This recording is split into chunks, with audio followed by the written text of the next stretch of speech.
I would work during the day, and then I would get off at like 4 or 5 o'clock. I would go through and schedule appointments for estimates. I would go run those estimates, and then I would, schedule the installations. It was very a side hustle type of operation. So. You know who made it. Welcome to Life of a Founder. Our goal here is to give you an inside look at the experiences of small business owners who have started, operated, and grown a business from the ground up. We strongly believe that there's no better way to learn than by listening to the stories of others. So whether you're already an entrepreneur or dreaming of becoming one in the future, we are sure you'll gain valuable insights from every episode. Without further ado, let me introduce you to the man behind the mic, our host, Matthew Sumter. All right, welcome to Life of a Founder. I'm Matthew Sumter, and I'd like to introduce you to my guest, Abe Eller of ETEK Custom Coatings. Before we get started talking about your business, what is one piece of advice that you would give someone that was thinking about starting their own business? Yeah, I would say based on whatever your goals are, make sure they're your goals and that you're going to build your business the way you want to build your business and not based on what society tells you it should be.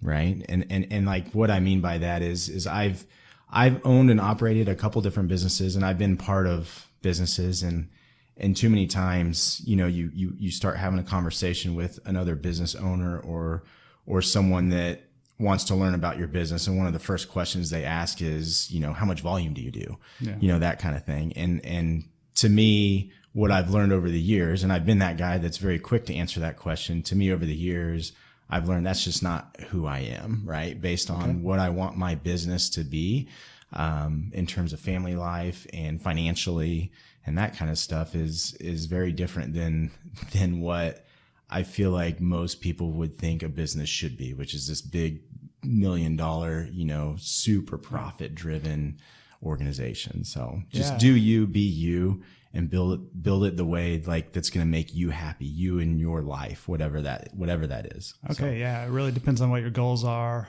How would you measure the success of your business, since you said that? Yes. A lot of people, like you said, would measure it on volume or income or whatever. Yeah. So it changes, right, throughout the year. Like right now, like I think businesses have different seasons.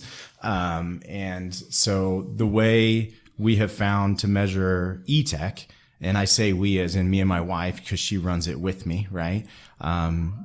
We measure it on callback rate, right? Like what is the success of our installation rate? Callback meaning after we do the installation, like are we having to go back and do touch-ups, or did something go wrong on the installation, right?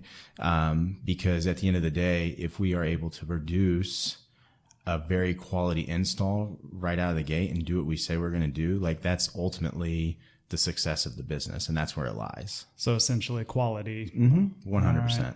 Yeah. All right. Well, why don't you tell me a little bit about your business, just what you do?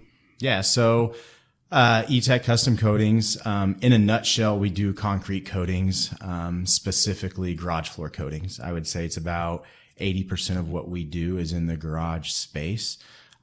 We also do basements and patios and porches. We are a business that used to do a lot more than that, but we've kind of dwindled it down to what we know and what we feel like we have come as close to perfection as we can with that. So, okay. And from looking at your website, is this kind of a franchise model where No. Yeah. Okay. So I started it, a number of years ago. Yeah. But there's multiple locations or no? Mm-mm. Okay. Just the Kansas City Metro. Okay. Gotcha. Yeah. And how long ago did you start it? How old were you about? So we took it on in 2016. It was me and one other guy. Took it on in 2016. So I would have been in my, 33, 34, something like that. Okay. So, yeah. All right. Well, what inspired you to go out on your own or to start this business? And I mean, you said you'd started some other businesses. This one in particular. Yeah. So I joined the real world and I worked for another company, and I always kind of maybe had a little bit of an itch to do something on my own, more of like a side hustle than anything. But I would say it was actually my cousin that inspired me to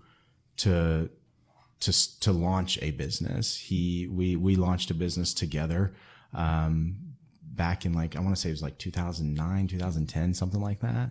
And he still owns and operates it. I sold my half, but yeah, he called me one day and said, "Hey, I got this. I want to launch a t-shirt business, like a, screen printing and graphic design business." And it was, get off work at whatever time, 4 or 5 o'clock, go to his house in his basement and print t-shirts till 11 p.m. or midnight, and then go home and get up and do it all over again until, we grew it to a point where, we got a space and yeah, now he, like I said, I sold my half and he still owns and operates it to this day. So, so he was definitely the inspiration to kind of give me that nudge to step out. And then, yeah, I've had my hands in a couple different other side hustles, and then ETEK was what I thought was going to be a side hustle turned into what it is today. So it started as a side hustle. It sure on did, top yeah. of a regular job, and then you built it up to the point that you could. Yeah, it was definitely, kind of like what I just told you about the t-shirt business. It was, I would work during the day, and then I would get off at like 4 or 5 o'clock. I would go through and schedule appointments for estimates. I would go run those estimates, and then I would, schedule the installations. It was very a side hustle type of operation. So, okay. What are some of the challenges that you've had trying to grow your business, or even get it started, or even grow it up to the point it's at right now? Yeah, I would say initially it was time, right? Having the time to do everything that I wanted to do. Like I said, it started as a side hustle. Once it became a full-time operation, it's a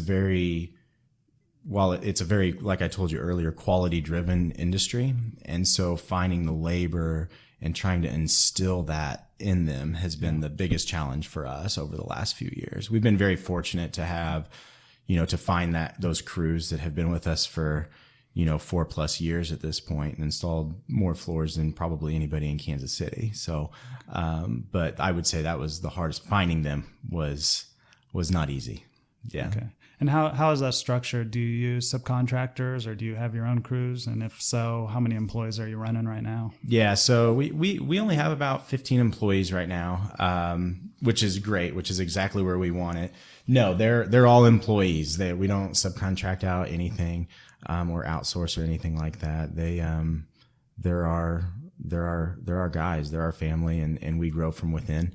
In order to be a team lead, they have to be an assistant team lead and work for, a little over 1,000 man hours before they're able to become a team lead, meaning they're responsible for, the quality of the installation and that kind of stuff. So how do you motivate that quality? I've heard some people, equity or ownership is kind of how they motivate to get quality work. And how do you do that in your business? Yeah, so I've tried a lot of different things, right? And I've tried a lot of the wrong things, kind of wrapped up in there. But what seems to work for us is having everybody talk to one another. Like we're like we have that team thread, that team text thread or message thread where, if Tony submits his, final picks and Luis submits his, they kind of, get that competitiveness going back and forth. We have a callback board, right? Like who's leading the way in terms of, number of callbacks, like, the smaller, the better type of thing. So, and we throw out some incentives in terms of like financially and that kind of stuff for the guys. But for the most part, it's those two competing against one another, like all of our crews. Gotcha. So you're kind of backing up what you said earlier about quality being your measure of success, and you're actually tracking that and using that as a motivator for your employees. Yeah, you have to. Yeah. What about ownership? You said you started with someone else. Are they still there? They're not. No. So yeah, we started it together, like took it as a side hustle in 2016. And I bought him out in 2019, I think, is when I bought him out. And so you've never taken any financing or anything, or so you're 100%. I took a hit financially, but no, for a while. At least, yeah, right? for a while. But no financing. Okay. We kind of had to bite the bullet for a few years, but.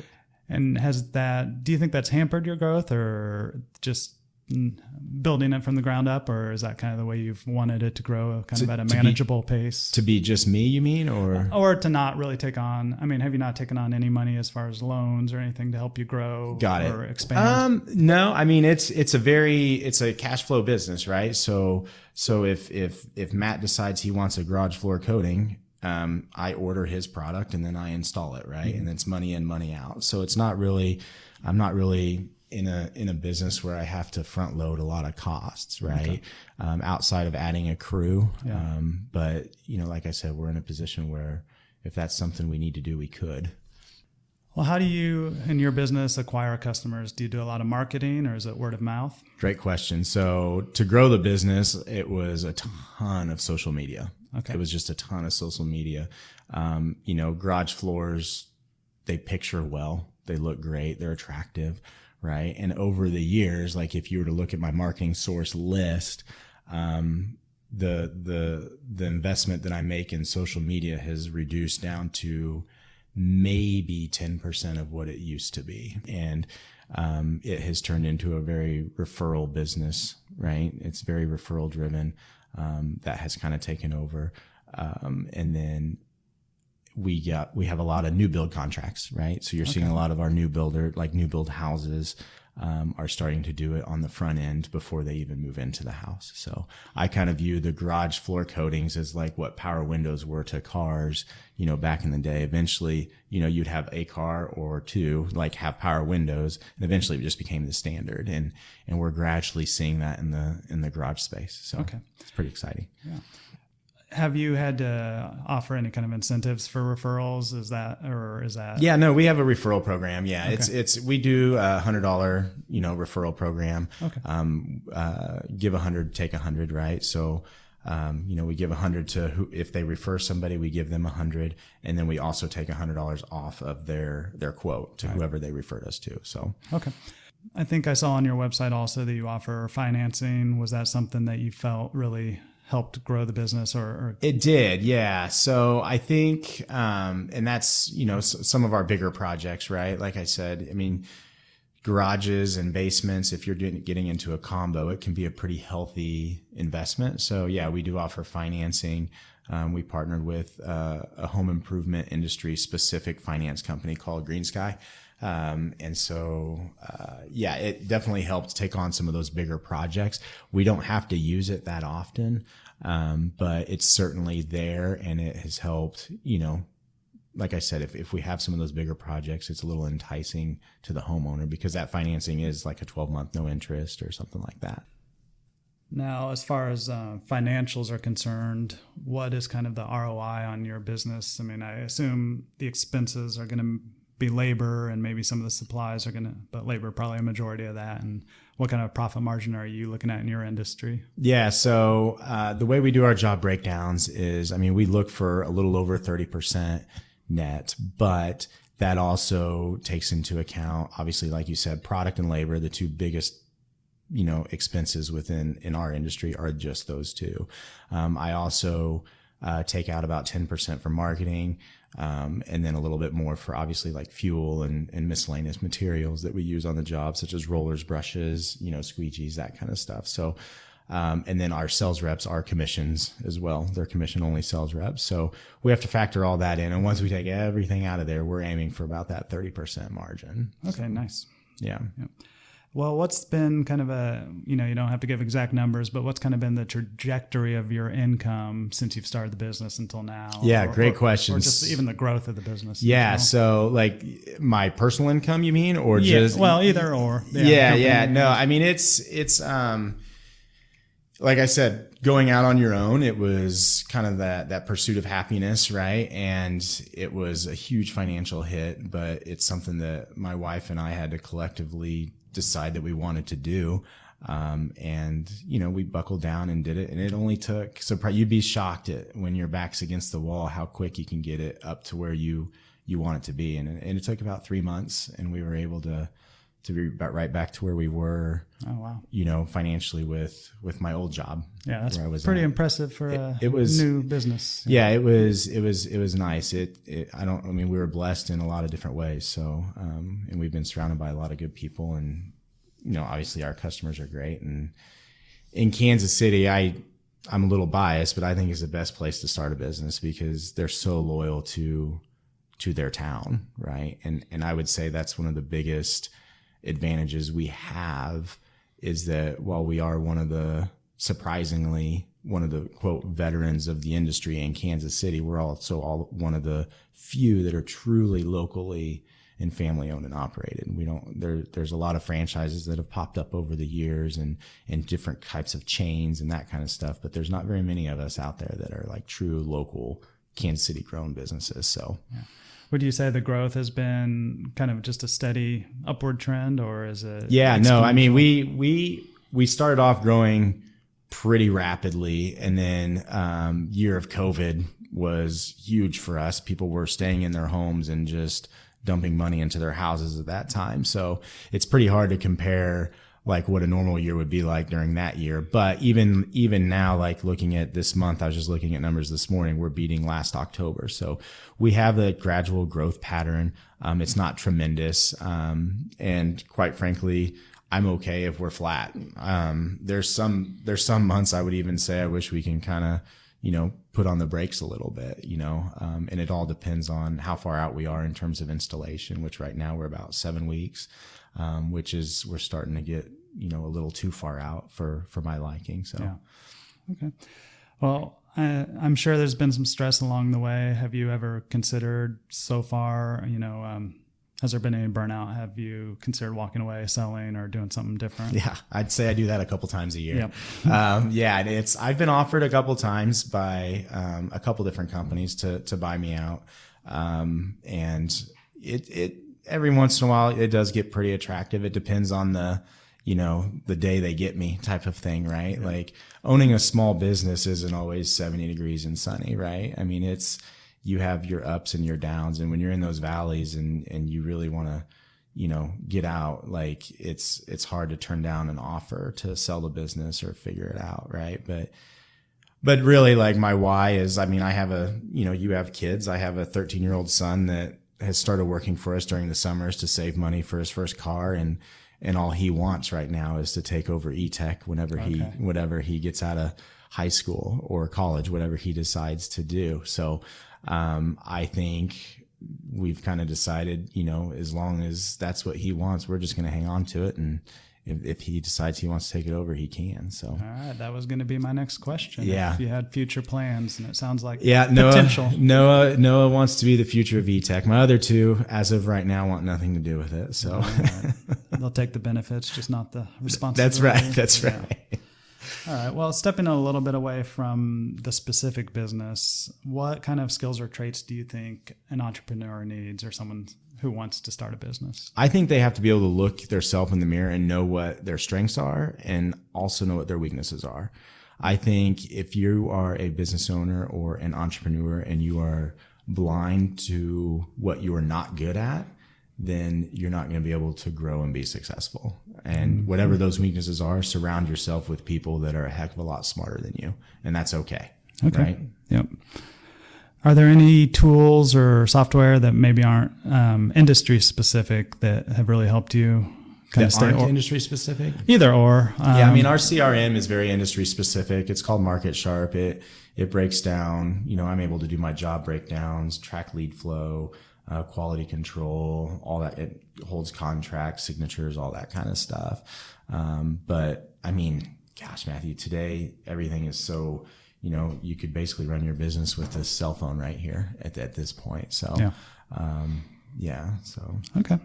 Do you have any good stories? Anything that's happened along the way that is just kind of a funny story or a big mistake you've made or something? So I wouldn't say like a big mistake I made or a funny story. I mean, I can think of one recently, right? Like, so garage floors, it's a disposable income product, right? Like it's definitely a want product. So we go into a lot of the bigger homes, in Kansas City. And while we've done some celebrity houses in Kansas City, being a Jayhawk, I'm going to give a shout out to my guy, Bill Self, Coach Self. We did his floor a few weeks ago. So, while I've met him a couple times, it was nice to get to know Cindy, his wife. So that was a lot of fun for me, right? I'm a bigger Jayhawk fan than I am even a Chiefs fan at this point. So, you get a big Jayhawk logo right in the no, center. you know what? He went with the standard color. He didn't go crazy or anything. So, as an entrepreneur, you've done a couple of other businesses already, and you're doing this right now.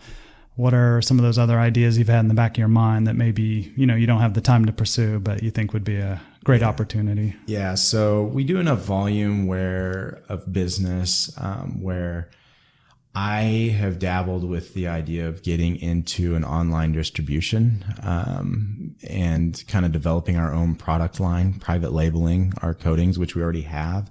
But I've thought about taking it kind of national, right? Okay, wow. We do have companies that reach out to us from time to time to kind of, learn how we do things, right, in Kansas City. And obviously I'm always willing to help and do whatever I can there. But I've figured out like the best place to get squeegees and all the materials that we use. And I've kind of dabbled with the idea of kind of launching an online distribution company. Okay. And would that lead to potentially a franchising I don't know, right? Like, I'm not sure. Like, I haven't decided if it would just be like a dealer network where I kind of make it like an exclusive deal where we just have 10 companies that are purchasing, or do I want it to be like this big, conglomerate of companies all across the United States? I have no idea yet. Yeah. Okay.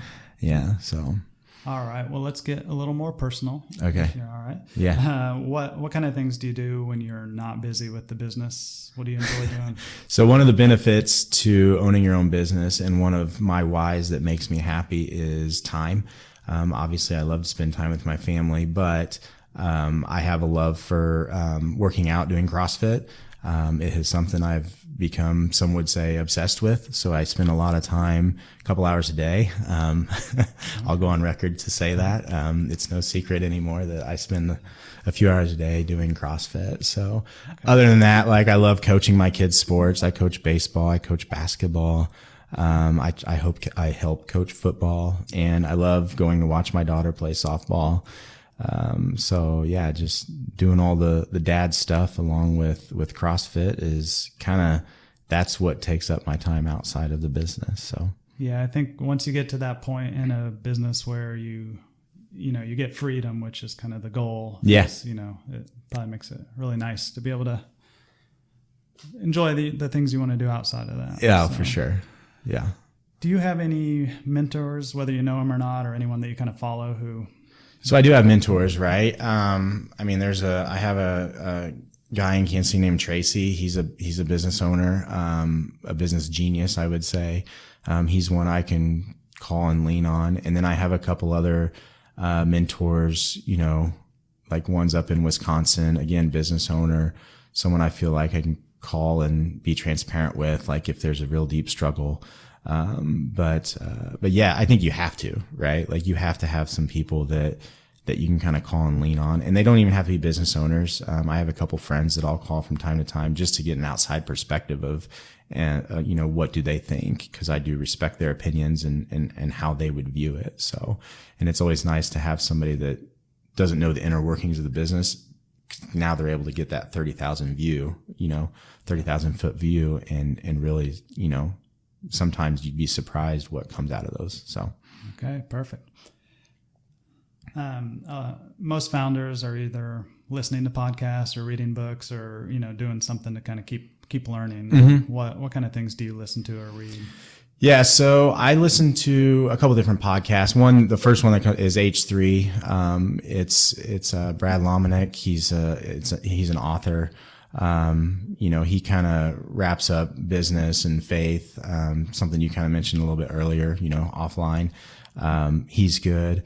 There's a guy I like to follow named Tim Uchik. He's not necessarily, like a big business owner, but he just has a lot of good, tidbits on a podcast and his YouTube channel. And then a book. My favorite book that I've ever read is called Rework. It's one that kind of gives you a completely different perspective in terms of entrepreneurship and why you're running the business and that kind of stuff. So, okay, great recommendations. Yeah. Check those out. Rework for sure. Do you have any unusual hobbies or habits that maybe a lot of people don't know about? You mentioned CrossFit, but Yeah, that's a known one. I could play the ukulele. that's good. That's an instrument that I was thinking about that the other day. Like, why do I even like this? And it's the ukulele. It's pretty hard to play the ukulele and it not make you happy. So, I mean, there's no angry songs that come out of playing a ukulele. So, but no, I can play the ukulele. All right. Well, let's do a couple of rapid fire questions. Oh, First thing that comes to your mind. They're easy. Okay. Favorite vacation destination? Colorado or Steamboat Springs. All right. Flannel or sweatshirt? Flannel. A night out or a night in? Night in. Do aliens exist? No. Okay. If you could travel back in time, where and when would you go? Oh my gosh. I would go, and I would say the 50s, right? I just love, like when I watch movies, I love the way everybody dressed and like the nightlife and that kind of stuff. I would say the 50s. You just want to roll up your t-shirt sleeve. Yeah, man. Yes, absolutely. All right. Well, how can the listeners find out more about your business? I mean, you can obviously go to our website. It's etekcustomcoatings.com. It's ETEK, right? Yep, ETEK, customcoatings.com. Go to the website. You can check us out on Facebook, Instagram. Feel free to reach out to us. So, all right, perfect. Do you have any offers for the listeners? I mean, this time of year, we're doing 10% off on basements. Okay. So trying to get those winter products in. Okay, so perfect. All right. Well, thanks for stopping by. I mean, that was great. Do you have anything else that you'd want to share? I don't think so, man. This was fun. I've never done anything like this before, so I appreciate it. That was cool. All right. Thank you. Thanks. Thanks for tuning in to Life of a Founder. Don't forget to hit that subscribe button so you won't miss any of our upcoming episodes. And if you have any friends or family members who would enjoy the show, please share the link with them.